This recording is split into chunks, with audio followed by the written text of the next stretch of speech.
ये दामने को से जब आप यहाँ पे आते हैं तो उसका मेन पॉइंट ये है, यहाँ पे लोग सिर्फ इस वजह से आते हैं कि यहाँ पे इस्लामाबाद का जो व्यू है वो बिल्कुल साफ़ नज़र आ रहा है। सारा का सारा इस्लामाबाद यहाँ पे आपको वाज़े नज़र आ रहा है। जैसा कि ये बिल्कुल मार्गला हिल के साथ फैसल मस्जिद है।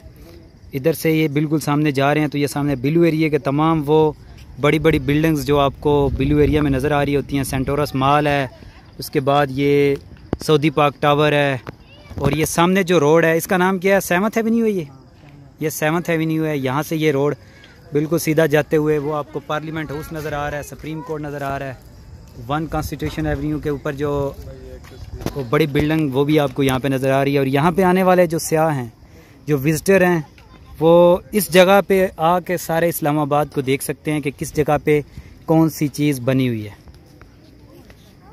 वो बिल्कुल आगे जो आपको नज़र आ रही है जगह, ये नया बिलू एरिया जो कि पहले बिलू एरिया था सेंटोरस मॉल तक, जो जना बाईपास या जना जो अंडरपास और फ्लाई ओवर है, इससे आगे का बिलू एरिया जो है वो F10 वाली साइड पे जाएं तो वो नया बन रहा है। बादलों की वजह से आपको सही तरह ये नज़र नहीं आ रही होंगी तस्वीरें।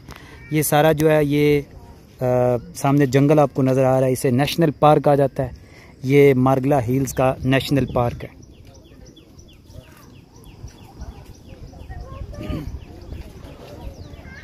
अगर आप इस्लामाबाद में आए हैं और इस्लामाबाद में आके आपने दामने को नहीं देखा तो आपका इस्लामाबाद आने का कोई फ़ायदा नहीं है।